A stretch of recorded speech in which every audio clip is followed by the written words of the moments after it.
That's what I'm after. Need one of these. Good morning everyone and welcome back. Don't forget to hit that like, give it a subscribe, that'd be awesome. But I am just heading down to Merv's this morning to check out the young stock. He is bringing them into the yards for a bit of a drench. So it's a good opportunity because I like to stop and grab these DNA samplers because I've got to get a couple of tissue samples from a couple that are down there. But I'll explain why in a little bit more detail soon.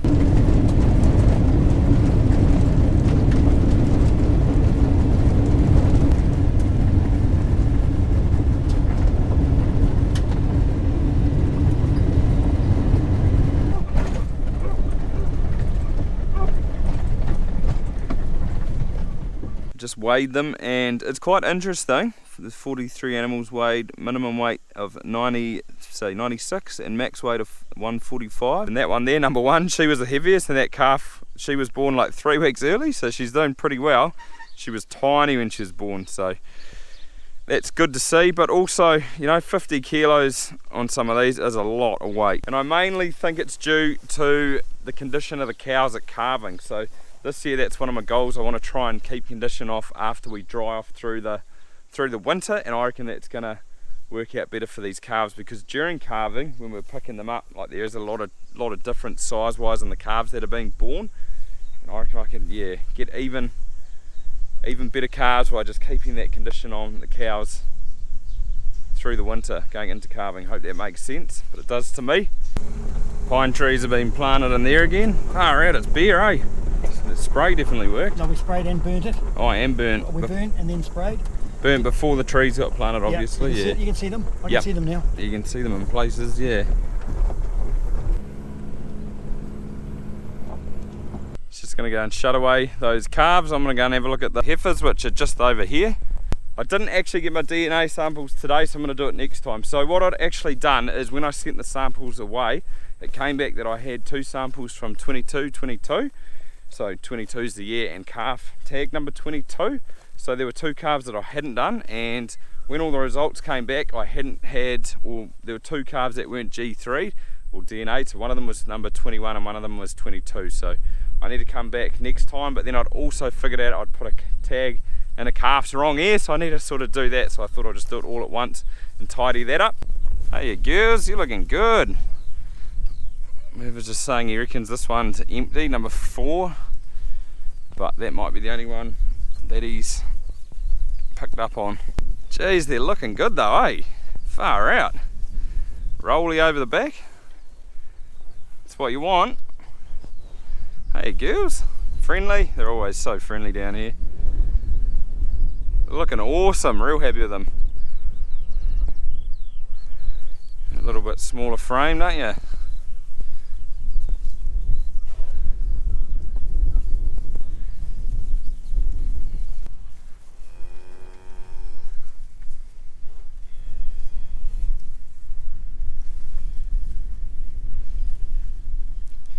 Nice cow, that one. Yes, very happy with them.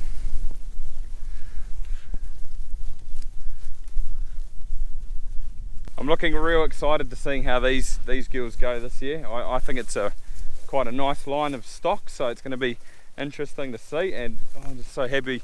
They're looking awesome. They're looking really, really good.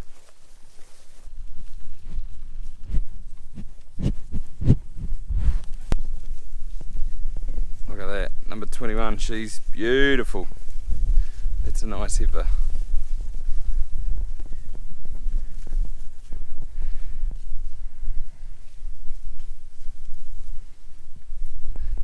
Real nice looking heifer, that one.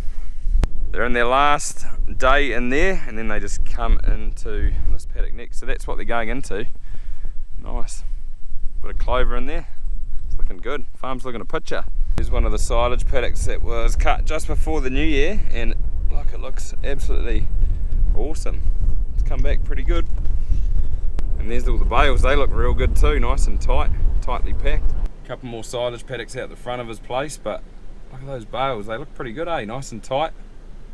He ended up getting about 300 bales, I think, which is a pretty good haul.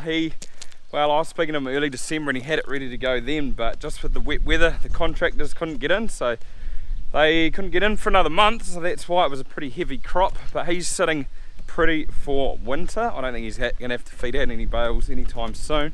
There's a little bit of rain on the way too this weekend, or it might be maybe a little bit more than a little bit, but that will kick us along even better. It is shaping up to be quite a good season. However, my reproduction rate for this year is going to be absolutely terrible. I'm just getting so many cows come in heat now. I've had quite a few over the last weeks that have been mated, like way back since the 12th of October. I had one that I can recall from the other day, and she hadn't come on heat then since. So that's 3 months, and she's just come around now. So she's aborted. I don't know whether she's like absorbed the calf or she aborted externally, but yeah, it's a bit of a shame. And I think we've got PD next weekend, but I'm predicting that we're going to be like 15% empty, which it's not all bad. Like, it's not 20, or maybe it could be 20, I'm not sure, we'll find out, but it could be worse. It can always be worse. In that R2 mob there were 76, so take a couple off for being empty, say around that 73, 74 mark. It's not too bad, it just means I won't be able to cull as deep as I sort of normally would, but it is what it is. It's probably a little bit hard to tell, but it's actually quite windy out there. The wind's definitely picked up. At the moment we're in this sort of weather squeeze. I'm not sure what the actual term for it is. There's like a big high sitting off the east coast of New Zealand, and then there's a big low sitting off the west coast, and we're sort of right in the middle. So they're predicting it's supposed to get pretty windy over the next sort of week, and that's what's going to bring that rain with it as well. I hate the wind. It dries everything out too at this time of the year. It's like a real warm wind, and it just sucks the moisture out of the ground, but at least it's green.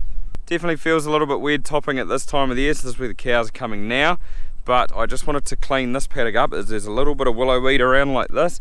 I couldn't get this stuff because the mower couldn't get in here. It's a little bit of a tight corner. I probably wouldn't have done it though if there was no rain in the forecast, because the cows won't eat all of this stuff. They'll leave quite a little bit behind, and it's actually not too bad. Like when it gets dry, at least there's sort of something to pick at.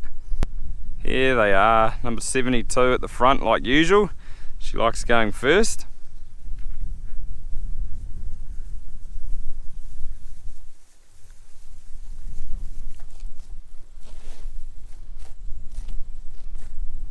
So there's been a bit of an idea that I've sort of been toying around with, and I think it's quite cool, but it is sort of a little bit more work, and that is the thing around heifer mating. So quite a few people have actually asked me on here as well whether I would do it and my thoughts, and I love the idea. I think it's an awesome way to get faster genetic improvement through into your herd. You sort of cut down on, say, you know, a year or 2 years quicker than what you normally would. But the main sort of driver behind why we don't do it is mainly we're sort of pretty busy at that time of the year, and to get down to Merv's and back, it's about an hour round trip, so it's definitely doable. It's probably not that far away really. So today I sort of caught up with him and I asked him if we were to do it this year, would he sort of, or could we use his yards, and would he sort of help us out? And by that I mean sort of get the cows in or the heifers in, and maybe even draft them, but at least he'd get them in. And we would come down every morning, we'd take the bank from here, AI bank. Dad would do it because we AI ourselves, so that aspect is pretty easy.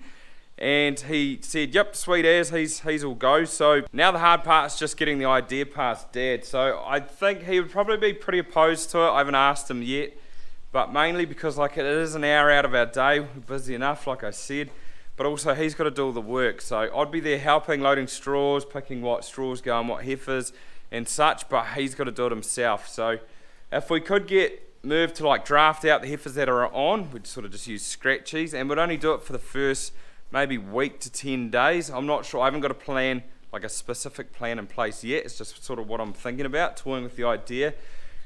He would have to inseminate everything, but I just think the rate of genetic gain we're going to get from it would be so much better. And when you see some of those heifers, I think it would be pretty cool if we could get you back on farm and have the opportunity to get a heifer calf from you a year earlier than normal. So yeah, we'll see how it goes. Wish me luck, but that will pretty much wrap this video up, guys. So I hope you enjoyed it. Like always, give it a thumbs up if you did, and apart from that, see you next time.